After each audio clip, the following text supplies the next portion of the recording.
Assalamualaikum warahmatullahi wabarakatuh. Perkenalkan, nama saya Ferdi Febrianto, dan pada kesempatan kali ini izinkan saya memaparkan tentang pengolahan tanah untuk produksi yang berkelanjutan, tepatnya di Desa Sitiwinangun, Kecamatan Jamblang, Kabupaten Cirebon, Provinsi Jawa Barat. Hal ini terkait sekali dengan konservasi tanah. Baik, lanjut saja kita ke outline-nya. Outline yang kita bahas adalah yang pertama pendahuluan, yang kedua tinjauan pustaka, yang ketiga alat bahan dan cara kerja, keempat hasil dan pembahasan, dan yang terakhir poin kelima adalah kesimpulan.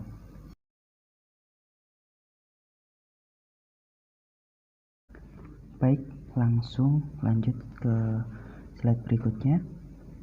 Konservasi tanah.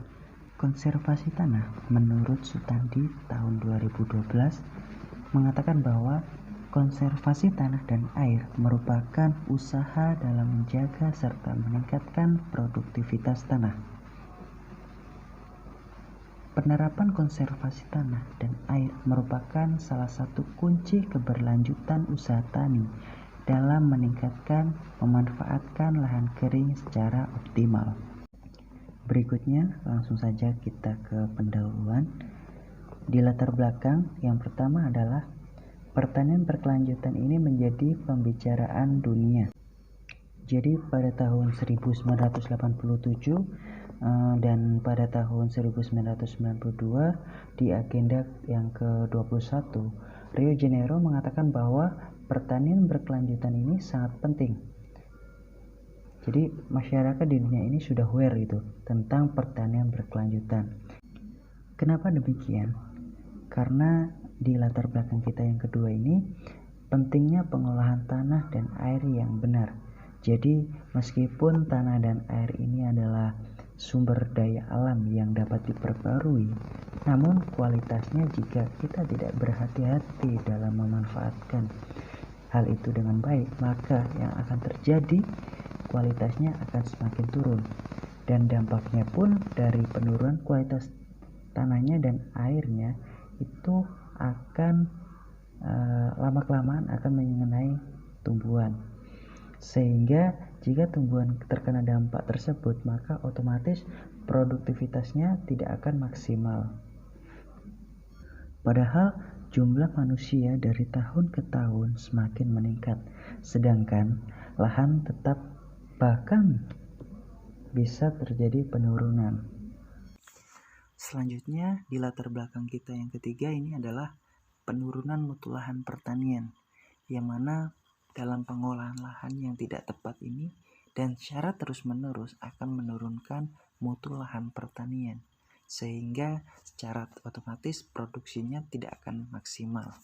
Seperti itu. Selanjutnya kita beralih ke tujuan, yang mana mahasiswa mampu melakukan kegiatan identifikasi jenis konservasi yang diterapkan di daerahnya masing-masing, dan mahasiswa mampu menganalisis biaya pengolahan tanah yang diterapkan di daerahnya masing-masing. Adapun tujuan dari konservasi tanah ini adalah untuk melindungi fungsi tanah dari kerusakan yang diakibatkan oleh faktor alami dan campur tangan manusia. Dan tujuan yang kedua adalah memelihara sekaligus meningkatkan kemampuan tanah agar dapat digunakan secara lestari. Beralih ke slide selanjutnya, yaitu waktu dan pelaksanaan. Dalam pelaksanaan ini dilaksanakan di Desa Sitiwinangun, Kecamatan Jamblang, Kabupaten Cirebon, Provinsi Jawa Barat. Baik, langsung saja kita beralih ke tinjauan pustaka. Di tinjauan pustaka ini berisi tentang beberapa pengertian dasar dari topik-topik yang akan kita bahas nanti. Yang pertama adalah konservasi tanah dan air. Menurut Mawardi tahun 2013 mengatakan bahwa tanah dan air sebagai sumber daya alam yang terbarukan yang harus dikelola dan dimanfaatkan secara bijaksana agar diperoleh manfaat yang berkelanjutan dan produktivitasnya tetap lestari. Setiap macam penggunaan tanah serta aliran permukaan, teknologi yang digunakan dalam pengelolaan lahan akan diperoleh manfaatnya dan produktivitasnya yang berkelanjutan. Yang kedua adalah jenis konservasi tanah dan air, yang mana metode konservasi tanah dapat dibagi menjadi 3 golongan, yaitu metode vegetatif, metode kimia, dan metode mekanik. Yang ketiga adalah tanah sawah, yang mana tanah sawah ini merupakan tanah yang digunakan untuk bertanam padi sawah, baik secara terus-menerus sepanjang tahun maupun bergiliran dengan tanaman palawija. Yang keempat yaitu pengolahan tanah, yang mana pengolahan tanah ini merupakan suatu proses di mana tanah digemburkan dan dilembabkan dengan menggunakan bajak ataupun garu yang ditarik dengan berbagai sumber tenaga, baik itu dari tenaga manusia, hewan, maupun mesin pertanian.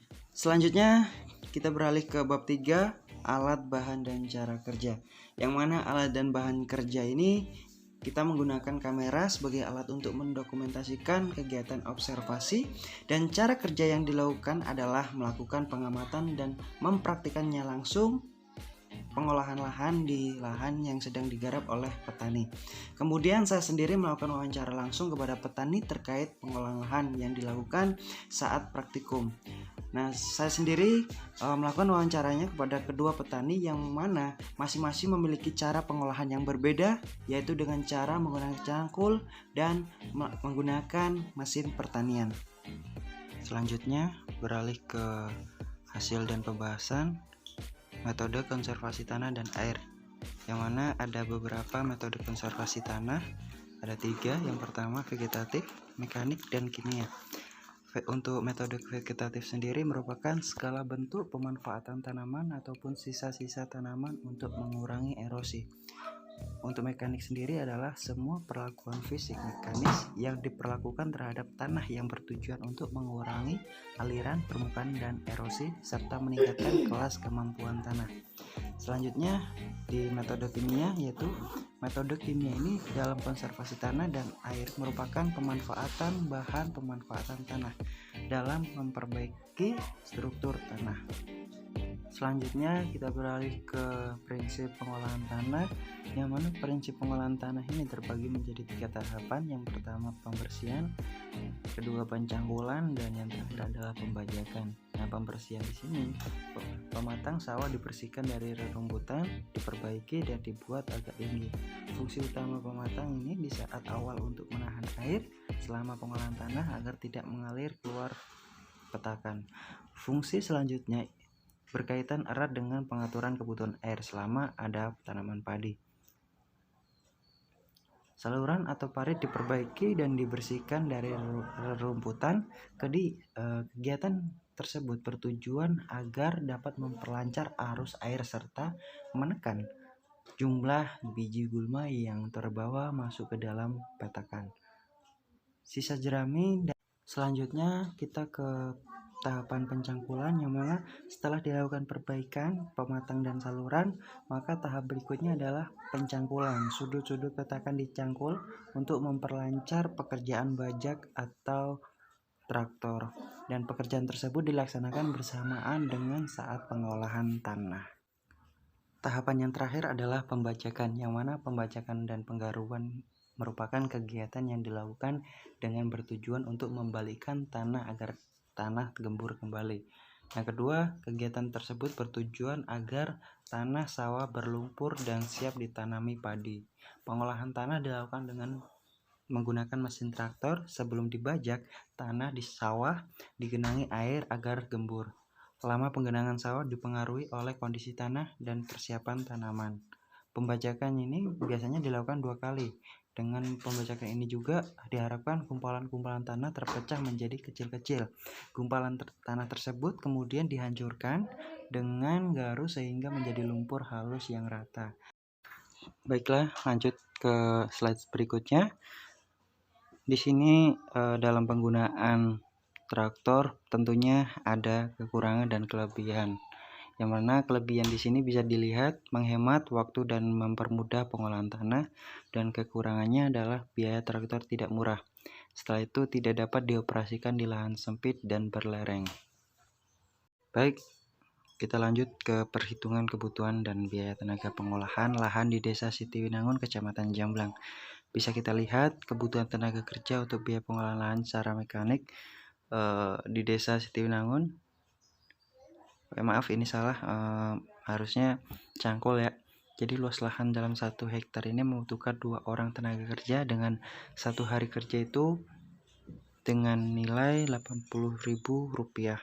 Jadi bisa dihitung 2 orang ini mencapai Rp160.000. Oke, selanjutnya beralih ke kebutuhan tenaga kerja dengan biaya pengolahan lahan dengan menggunakan mesin traktor. Nah, bisa kita lihat dalam luasan 1 hektar membutuhkan 2 orang tenaga kerja dengan mengeluarkan biaya Rp50.000, dan untuk biaya bahan bakar sendiri itu juga mengeluarkan Rp50.000. Biaya sewa mesin traktor juga pun Rp50.000, sehingga total biaya pengolahan tanah secara manual maupun mekanis itu mengeluarkan biaya sebesar Rp360.000. Oke, selanjutnya di slide ini saya akan menampilkan sedikit ulasan video. Jadi ada 3 video yang mana nanti saya cantumkan linknya di deskripsi. Akan tetapi nanti saya akan bahas satu persatu mengenai video tersebut. Nah, di video ulasan berikut ini, yang pertama, pertanian konservasi, yang mana terletak di Desa Sekaroh, Kecamatan Jarwaru, Lombok Timur, NTB, merupakan daerah pertanian yang berbudidaya jagung dengan sistem tumpang sari cabai. Nah, petani di daerah tersebut mengalami permasalahan gagal panen secara terus-menerus, sehingga dilakukannya teknik pertanian konservasi. Dalam pertanian konservasi ini, yang menjadi titik fokus utama adalah menjaga kelembapan tanah dan mengurangi intensitas pembakaran hutan dan mengurangi pembongkaran tanah. Nah, di sini konservasi tanah dilakukan dengan 3 prinsip, yaitu pengolahan tanah seminimal mungkin, penutupan permukaan tanah sepanjang tahun, dan rotasi. Di video ulasan yang kedua ini itu mengenai konservasi lahan gambut, yang mana teknik konservasi yang diterapkan dengan membuat gundukan menggunakan cangkul agar tidak tergenang. Setelah itu pada lahan gambut juga diterapkan teknik konservasi secara kimia, yaitu dengan mengaplikasikan pupuk TSP dan dolomit pada lahan yang di waktu-waktu tertentu. Selain itu juga dilakukan konservasi dengan menambahkan bahan organik seperti pupuk kotoran ayam dan E4. Kemudian tips penanaman di lahan gambut ini adalah dengan memilihkan varietas yang sesuai dengan kemampuan lahan, sehingga bibit yang ditanam dapat tumbuh dengan sesuai dan menghasilkan produk secara optimal. Di video yang ketiga ini itu mengenai budidaya padi organik menggunakan seri, yang mana pada prinsipnya teknik konservasi seri ini berada pada kontrol air yang menggenangi lahan persawahannya. Selain itu, bibit yang digunakan adalah bibit berusia muda yang sebelum disemai dilakukannya beberapa perlakuan benih untuk menentukan benih unggul. Kemudian seri ini tidak menggunakan bahan sintetis dalam proses budidayanya. Jarak tanamnya sebesar 25 cm x 25 cm atau 30 cm x 30 cm. Dan bibit yang ditanam adalah bibit tunggal. Pada perawatannya dilakukan penyiangan yang rutin dan penyemprotan molase setiap 1 minggu sekali. Dalam konservasi tanah dan air ini juga dilakukan antara lain dengan membuat pematang, pembajakan, dan menggunakan eceng gondok sebagai filter air yang masuk ke lahan persawahan. Selanjutnya kita masuk ke kesimpulan pada presentasi kali ini, yaitu konservasi tanah yang baik adalah konservasi yang dapat mengurangi tingkat kerusakan tanah seminimal mungkin, Terdapat 3 metode konservasi tanah, yaitu metode vegetatif, metode mekanik, dan metode ekonomis.